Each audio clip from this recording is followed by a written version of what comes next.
നമസ്കാരം, welcome to movie truck. അപ്പോൾ ഇന്നത്തെ വിഷയം വാഴ 2 ആണ്.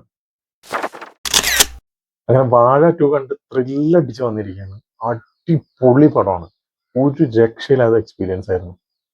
ഗംഭീരം എന്ന് പറഞ്ഞാൽ ഗംഭീരം. ഇപ്പോൾ വാഴ 1 വേറെ ഡയറക്ടറായിരുന്നു, ആനന്ദ് മേനൻ എന്ന് പറഞ്ഞിട്ടുള്ള ഡയറക്ടറായിരുന്നു. ഇപ്പോൾ സെക്കൻഡ് വന്നപ്പോൾ സവിൻസ എന്ന് പറഞ്ഞിട്ടുള്ള ഒരു പുതിയ ഡയറക്ടറാണ്. വിപിൻ ദാസിന്റെ അസിസ്റ്റന്റ് തന്നെ ആയിരിക്കണം. പക്ഷെ ഗംഭീര എക്സ്പീരിയൻസ് ആയിരുന്നു. നമുക്ക് 1 വെച്ച് കമ്പയർ ചെയ്യുമ്പോൾ എൻ്റെ രണ്ട് ഡിഫറെൻ്റ് ആയിട്ടുള്ള സിനിമകളായിട്ടായിരുന്നു തോന്നിക്കൊണ്ടിരുന്നത്. കാരണം എന്താണെന്ന് വെച്ച് കഴിഞ്ഞാൽ ഫസ്റ്റിൽ വരുമ്പോൾ ഒരു ഇച്ചിരി ഇഴച്ചിലും കാര്യങ്ങളൊക്കെ ഉണ്ടായിരുന്നു, സ്റ്റോറിയിലും അതുപോലെ തന്നെ എല്ലാത്തിലും, ഡയറക്ഷനിലായാലും. സെക്കൻഡിൽ വന്നപ്പോൾ ഒരു ഫൺ റൈഡായിരുന്നു. Starting to end first half ഒരു രക്ഷയുണ്ടായിരുന്നില്ല, സൂപ്പറായിരുന്നു. എന്താന്ന് വെച്ച് കഴിഞ്ഞാൽ ഇവര് ഹാഷിർ ടീമിന്റെ ഒരു എൻട്രി തൊട്ട് അത് നമുക്ക് പറയുന്ന സമയത്ത് ആക്ച്വലി പടത്തിന്റെ ടൈറ്റിൽ കാർഡും പറയണം. ടൈറ്റിൽ കാർഡ് എന്ത് ബ്യൂട്ടിഫുൾ ആയിട്ട് ഡിസൈൻ ചെയ്തേക്കുന്നവര്. ആ വാഴ 2 എന്ന് വരുന്നതും അതിന്റെ ആ ഒരു വാഴ 2ന്റെ ആ ഒരു ടൈറ്റിൽ കാർഡിനുള്ള ഒരു എൻട്രി വരുന്നതും ഒയ്യോ ഭയങ്കര ബ്യൂട്ടിഫുൾ ആയിട്ടാ വിപിൻ ദാസ് അത് എഴുതി വെച്ചേക്കുന്നതും എല്ലാം. നമുക്കത് ഭയങ്കരമായിട്ട് തിയേറ്ററിൽ ഫീൽ ചെയ്യും.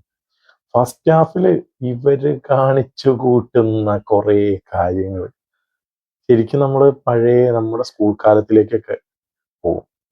പിന്നെ കുറേ എന്താ പറയാ ഗൂസ്ബം മൊമെന്റ്സ് എന്ന് പറഞ്ഞു കഴിഞ്ഞാൽ വാവ് മൊമെന്റ്സ് ഇഷ്ടം പോലെ ഉണ്ട് പടത്തിൽ. കൈയടിക്കാൻ പറ്റുന്ന ഗംഭീര സാധനങ്ങളുണ്ട്. ഗംഭീരം എന്ന് പറയാൻ പറ്റില്ല, അതിഗംഭീരമായിട്ടുള്ള സാധനങ്ങൾ. ഈവൻ പ്രണയം ആയിക്കോട്ടെ, ഇവരുടെ അഭിനയം ആയിക്കോട്ടെ, ആക്ഷൻ സീക്വൻസുകളൊക്കെ ആയിക്കോട്ടെ, എല്ലാം എല്ലാം കൊണ്ടും ഗംഭീര എക്സ്പീരിയൻസ് ആയിരുന്നു പടം. നമ്മൾ ആ സിനിമയ്ക്ക് കയറി കഴിഞ്ഞ് കഴിഞ്ഞാൽ നമുക്കൊരു മനസ്സിലൊരു ഒരു എന്താ പറയാ ചിരിച്ചുകൊണ്ടേ നമുക്ക് അത് ആ ഒരു എൻറ്റയർ മൂവി അത് കീപ്പ് ചെയ്യുന്നുണ്ട്. അതാണ് അതിന്റെ ഏറ്റവും വലിയ ഭംഗി.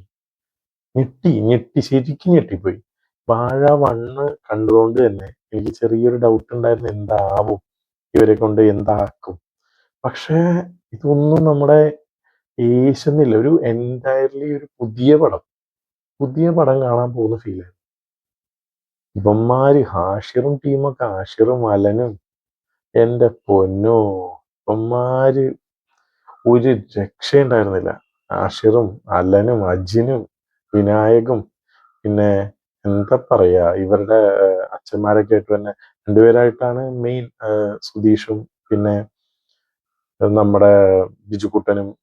ഇവർ രണ്ടുപേരൊക്കെ അയ്യോ അച്ഛന്മാരായിട്ട് വന്നവരും ഭയങ്കര ഭംഗിയായിരുന്നു. അവര് എന്താ ആക്ടിങ്, ഒരു ഒരു ഫ്ലോയാന്നേ. പടം ഭയങ്കര ഭംഗിയായിട്ട് നല്ല ഒരു ഫ്ലോയിലാണ് പോണത്. എന്ത് രസമാണ് കാണാനായിട്ട്. കുറെ ഇൻസിഡൻസുകൾ ഇവര് ഇടയ്ക്കിടയ്ക്ക് ക്രിയേറ്റ് ചെയ്യുന്നുണ്ട്. ഇവര് സ്കൂളിൽ കാണിച്ചു കൂട്ടുന്നത് വേറെ, അതുകൂടാണ്ട് പുറത്ത് നടക്കുന്നതും അതിനെ ചുറ്റിപ്പറ്റിയുള്ള പ്രശ്നങ്ങളും എല്ലാം ഭയങ്കര രസമായിരുന്നു. നമ്മളൊരു ഫൺ വാച്ച് എന്ന് പറയാലോ. പിന്നെ എടുത്തു പറയേണ്ട 2-3 കാര്യങ്ങളുണ്ട്. ഒന്നാമത്തെ കാര്യം എന്ന് പറയുന്നത് ഇതിന്റെ തിരക്കഥ രചന. ഓയ്യോ ഗംഭീരമായിട്ട് എഴുതി വെച്ചിട്ടുണ്ട്. കുറെ മൈന്യൂട്ട് എന്താ പറയാ നമ്മളിങ്ങനെ ശ്രദ്ധിക്കാതെ പോകുന്ന കുറെ കാര്യങ്ങളുണ്ടല്ലോ, അതൊക്കെ ഭയങ്കരമായിട്ട് ഇവര് എന്താ പറയാ വിപിൻ ദാസ് മെൻഷൻ ചെയ്തിട്ടുണ്ട്. പിന്നത്തെ കാര്യം മ്യൂസിക്കാണ്. A-Team എന്നാണ് ഞാൻ എന്താ പറയാ ഗൂഗിളിൽ നോക്കിയപ്പോൾ കണ്ടതും പിന്നെ അവിടെ തിയേറ്ററിൽ എഴുതി കാണിച്ചപ്പോഴും അങ്ങനെ തന്നെയാണ് BGM A-Team എന്ന് പറഞ്ഞിട്ട്. അത് എന്താണെന്നറിയില്ല, പക്ഷെ അവർ ചെയ്തു വെച്ചേക്കുന്ന വർക്ക്, മിക്സിങ്ങുകൾ, മൂവിയുടെ ഓൾ മിക്സിങ്, സൗണ്ട് മിക്സിങ് അടിപൊളിയായിരുന്നു. പിന്നെ ആക്ഷൻ സീക്വൻസുകൾ എന്താ, അതും ഒരു ഒരു ഒരു ഒരു പാട്ട് പോലെ ഞങ്ങൾ ആക്ഷൻ സീക്വൻസുകൾ പോയിക്കൊണ്ടിരിക്കുക, ഭയങ്കരമായി. പിന്നെ ഫസ്റ്റ് ഒരു സോങ് വരുന്നുണ്ട്, അതും അടിപൊളിയായിരുന്നു. അത് വാഴയുടെ തന്നെ മെയിൻ സോങ്. അത് കൂടാതെ അത് കഴിഞ്ഞിട്ട് ഒരു സോങ് വരുന്നുണ്ട് ഇലക്ട്രോണിക്കലിയുടെ എങ്ങാണ്ടാണ് ഇത് എഴുതിയിരിക്കുന്നത്. കാരണം അങ്ങനത്തെ സാധനങ്ങൾ ഉണ്ട് അതിൽ. നമുക്ക് ഇതിനു മുന്നേ പുള്ളിയുടെ കേട്ടിട്ടുണ്ടല്ലോ ഇഷ്ടംപോലെ പാട്ടുകൾ. അതുപോലത്തെ ഒരു കിടുക്ക സാധനമുണ്ട് പാട്ട്. ഭയങ്കര ബ്യൂട്ടിഫുൾ ആയിരുന്നു ആ പാട്ട്. പിന്നെ അതുകൂടാണ്ട് ബാക്കിയുള്ള സോങ്സ് എല്ലാം, സോങ് പ്ലേസിങ് അടിപൊളിയായിട്ടുണ്ട്, സോങ്ങുകൾ അടിപൊളിയായിട്ടുണ്ട്, ഇവന്മാരുടെ അഭിനയം അടിപൊളിയായിട്ടുണ്ട്, ആക്ഷൻ സീക്വൻസുകൾ അടിപൊളിയായിട്ടുണ്ട്, ഇവരുടെ മാതാപിതാക്കളായി വന്നവർ അടിപൊളിയായിട്ടുണ്ട്.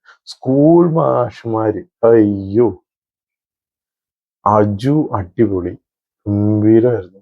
അതുപോലെ തന്നെ നമ്മുടെ സർബത്ത് ഷമീർ, മൂപ്പര് ഇതിനകത്ത് സ്കൂൾ മാഷാണ്. എന്റെ പൊന്നു, മൂപ്പരുടെയൊക്കെ നമുക്കിങ്ങനെ ചില ചൊറി പിടിച്ച മാഷുമാരില്ലേ, അമ്മാതിരി സാധനം മൂപ്പർക്ക് കൊടുത്തിട്ട് അടിപൊളിയായിട്ടാണ് മൂപ്പര ചെയ്തു വെച്ചത്.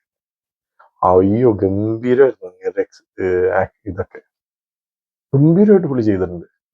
പിന്നെ എന്താ പറയാ, ഫസ്റ്റ് ഹാഫ് നമ്മൾ പോണതറിയില്ല. പടം തുടങ്ങിയിട്ട് ഫസ്റ്റ് ഹാഫ് തീരണ അറിയില്ല. അത്രയും ഫാസ്റ്റ് ആയിട്ടാണ് പടം പോയിക്കൊണ്ടിരിക്കണേ. പ്ലസ് ഇവരുടെ ഇതിൽ നമ്മൾ അങ്ങോട്ടും കയറിപ്പോവും. ആക്ച്വലി ഇൻസ്റ്റാഗ്രാമിലൊക്കെ ചെയ്തത് എങ്ങനെയാവും, ആഷിറൊക്കെ അവർ ഇന്റർവ്യൂവിൽ പറഞ്ഞിട്ടുണ്ടായിരുന്നു, എങ്ങനെയാവും അറിയില്ല, ഇപ്പോഴേ നമുക്ക് അങ്ങോട്ട് എന്താ പറയാ ഉറപ്പിക്കാറായിട്ടില്ല. തീർച്ചയായിട്ടും നിങ്ങൾക്ക് ഉറപ്പിക്കാം. നിങ്ങളങ്ങോട്ട് ചില എക്സ്പ്രഷൻസ് ഒക്കെ കാണുമ്പോൾ നമുക്ക് എന്റെ പൊന്നു ഗംഭീര എക്സ്പീരിയൻസ് ആയിരുന്നു. ആഷിറിന്റെ ആയിക്കോട്ടെ, അലന്റെ ആയിക്കോട്ടെ, അജിനും വിനായകും അങ്ങോട്ടും ഇങ്ങോട്ടൊക്കെ ആയിട്ട് ഇവര് ഇങ്ങനെ മിക്സായി അങ്ങനെ ഇങ്ങനെ ഒന്നിക്കണതാണ്. ബട്ട് ഗംഭീരമായിരുന്നു. പിന്നെ അത് കൂടാണ്ട് തന്നെ കുറെ യൂട്യൂബ് ചാനലുകളുടെ വേറെ ടീമുകൾ കുറെ പേരുണ്ട്. നമ്മൾ പേരെടുത്ത് പറയുന്നില്ല, പക്ഷെ മാക്സിമം എല്ലാവരെയും വിപിൻ സെലക്ട് ചെയ്ത് എടുത്തേക്കുന്ന പോലെ ഓരോന്നിനും കറക്റ്റ് സെലക്ഷൻ പ്രോസസ്സിലൂടെ പോയിട്ട് കറക്റ്റ് ആയിട്ട് ആപ്റ്റ് ആയിട്ടുള്ളവരെ കൊണ്ടുവന്നിട്ട് അഭിനയിപ്പിച്ചേക്കാണ്. അല്ലാതെ എന്താ പറയാ റാൻഡം പിക്കോ അങ്ങനെയൊന്നുമല്ല. കറക്റ്റ് ഇപ്പൊ ഒരാൾക്ക് വേണ്ടിയിട്ട് ഇന്ന ആള് വേണം എന്ന്, ഇത് ഇന്ന ആൾ ഓക്കെ ആണോ എന്നൊക്കെ കറക്റ്റ് ആയിട്ട് നോക്കി ചെയ്തേക്കണേ. അത് ആ സിനിമയിൽ കാണാനുണ്ട്. അതിന്റെ ഔട്ട്പുട്ടിൽ ഭയങ്കര ബ്യൂട്ടിഫുൾ ആയിട്ട് എല്ലാവരും വന്നിട്ടുണ്ട്. പിന്നെ നമ്മുടെ എന്താ പറയാ ഒരു കുട്ടിയുടെ ജനനം മുതൽ പിന്നീട് ആളുടെ സ്കൂൾ ജീവിതം, ആളെങ്ങനെ വരും, മാതാപിതാക്കൾ അതിലെന്തൊക്കെ ശ്രദ്ധിക്കണം, പിന്നെ സ്കൂൾ ടീച്ചേഴ്സ് എന്തൊക്കെ ശ്രദ്ധിക്കണം, എങ്ങനെയാണ് അയാളുടെ ഒരു ലൈഫ് എങ്ങനെ പോകുന്നുള്ളതിൽ നമ്മൾ എത്രത്തോളം ശ്രദ്ധ കൊടുക്കണം, ഇതൊക്കെ നല്ല ഭംഗിയായിട്ട് അവർ മെൻഷൻ ചെയ്തിട്ടുണ്ട്. അത് ആ റൈറ്റിങ്ങിൽ ആഡ് ചെയ്തിട്ടുണ്ട് പക്കയായിട്ട്. അതായത് പെർഫെക്റ്റ് പ്ലേസിങ് ആയിരുന്നു. ഇതുപോലെ ഫസ്റ്റ് ഹാഫ് ഞാൻ പറഞ്ഞ പോലെ തന്നെ റോക്കറ്റ് പോലെ പോയി, നമ്മളൊന്നും അറിഞ്ഞില്ല. സെക്കൻഡ് ഹാഫ് ഒരു മുതൽ വരും, അൽഫോൻസ് പുത്രൻ കയറി വരും. എന്റെ പൊന്നു, മൂപ്പര് വന്നിട്ട് ഒരു കൊലത്തൂക്ക് തൂക്കും. എന്റെ അത് അടിപൊളിയായിരുന്നു. നമ്മൾ ഒട്ടും പ്രതീക്ഷിക്കില്ല. മൂപ്പര എൻട്രി ഗംഭീരമായിരുന്നു. മൂപ്പര എൻട്രി അടിപൊളിയായിരുന്നു. പുള്ളി അങ്ങോട്ട് അരച്ച് കലക്കി അടിപൊളിയാക്കിയിട്ട് നൈസായിട്ടൊക്കെ പോകും. എന്റെ പൊന്നു, ഓൾമോസ്റ്റ് എല്ലാം കൊണ്ടൊരു പെർഫെക്റ്റ് പാക്കേജ്. അങ്ങനെ എനിക്ക് തോന്നിയത് പടം കണ്ടിട്ട്. നിങ്ങൾക്ക് ഫാമിലി ആയിട്ട് പോവാം, ഫ്രണ്ട്സ് ആയിട്ട് പോവാം, ഗേൾ ഫ്രണ്ട്സ് ആയിട്ട് പോവാം.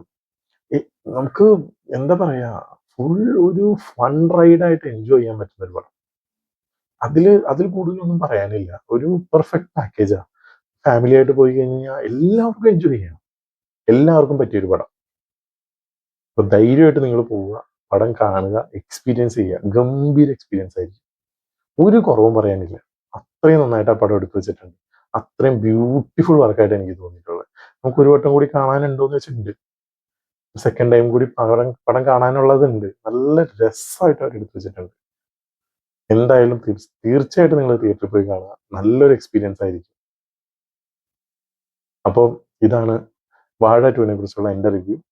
നിങ്ങൾക്ക് ഈ പടം കണ്ടിട്ട് ഇഷ്ടപ്പെട്ടവരുണ്ടെങ്കിൽ കമന്റ് ബോക്സിൽ അറിയിക്കുക. നിങ്ങൾക്ക് ഈ വീഡിയോ ഇഷ്ടപ്പെട്ടാൽ ലൈക്ക് ചെയ്യുക, ഈ ചാനൽ ഒന്ന് സബ്സ്ക്രൈബ് ചെയ്യുക. Thank you.